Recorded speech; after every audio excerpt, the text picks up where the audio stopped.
What is going on, football fans? Back at it with another New York Giants video. And in this video, we're going to break down the big trade of the day as the New York Jets have finally moved on from Sam Darnold. I'll talk about what they got from the Carolina Panthers, and I'll also touch on how it could affect the New York Giants in this year's draft, being that both teams are picking in the first round. The Jets stay at 2, Carolina stays at 8. Now, most people had Carolina pegged to be drafting a quarterback in this year's draft if one of the top 4 or even potentially 5, people seem to be, rising their hopes up on Mac Jones, were to fall at number 8. Now, the reason why Carolina made this trade, well, one, obviously, they believe in Sam Darnold for what they gave up, and we're going to get into what they gave up. But 2, what it tells me is Carolina probably more than likely either A, weren't in love with the quarterback draft prospects in this draft, or probably even more likely didn't believe that one was going to fall to them at number 8 and weren't willing to give up the price as to what it would take to move up to number 4 to get a guy like, say, Justin Fields or Trey Lance.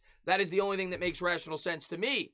Now, how could it affect the New York Giants? Well, a team that many of us thought were going to be taking quarterback will no longer be doing that. Now, what will they do? Well, I'll talk about that further as this video goes along. From the Jets' point of view, if you're a Jets fan, I mean, you got to be ecstatic about this trade. Now, of course, the Sam Darnold pick wasn't worth it. You gave up 3 second-round picks to get him, and you drafted him at 3rd overall. A lot of people bashed the New York Giants for not taking him. Well, ultimately, it ended up being the right decision to not take Darnold. You could certainly argue as to whether or not it was the right decision to take Barkley, but Darnold clearly didn't work out with the Jets, and I don't think he would have worked out with the Giants. If he's in a better situation, which maybe Carolina could present him with Joe Brady, with the weapons they have over there, and they could add another weapon in the first round, or try to buff up that offensive line. They brought back Moton, I think it is, the left tackle, but it was on a franchise tag, and maybe they'll look to address the offensive line with a pick like Penei Sewell, or potentially, Rashawn Slater or somebody else. If they're able to trade down, maybe a team could come up to get a quarterback with that pick. Maybe Carolina's not done trading. Maybe another team wants to move up and get a quarterback. But this was the trade by Adam Schefter. Filed to ESPN, Jets trading quarterback Sam Darnold to the Carolina Panthers for a 2021 6th-round pick and 2nd and 4th in 2022 per sources. And I'm honestly surprised that the Jets got as much as they did. And that's not to say I'm not a believer in Darnold.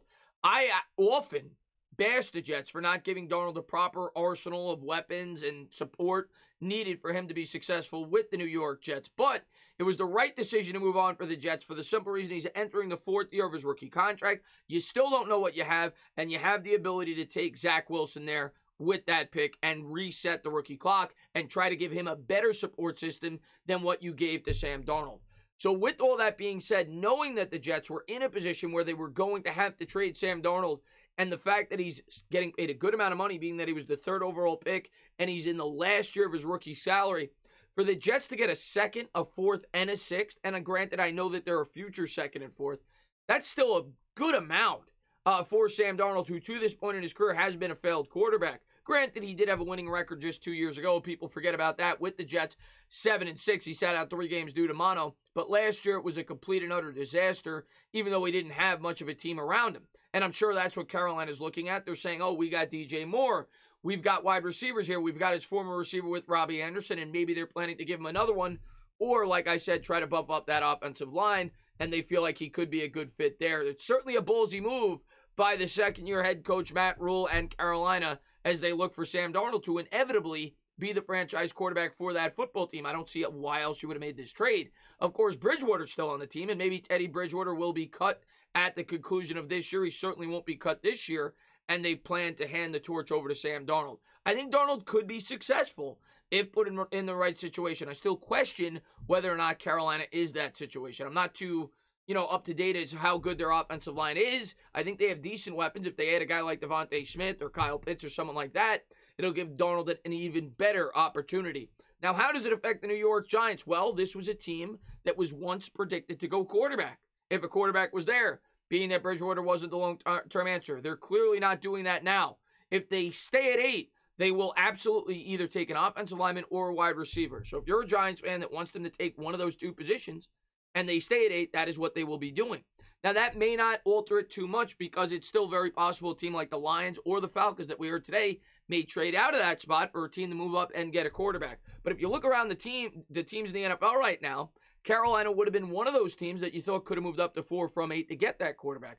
That's no longer the case. The next team I see on the docket, maybe the New England Patriots, potentially could move up and get a quarterback, someone like that.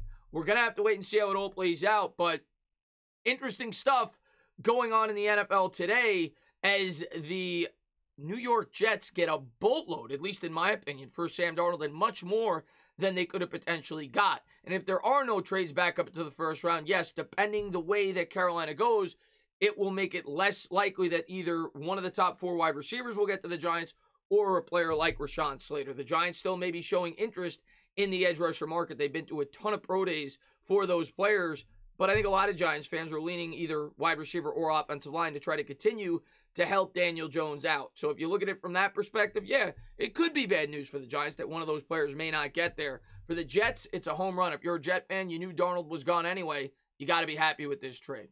As always, guys, if you liked what you watched, please subscribe. Drop a comment. Maybe give me a little thumbs up. Cheers.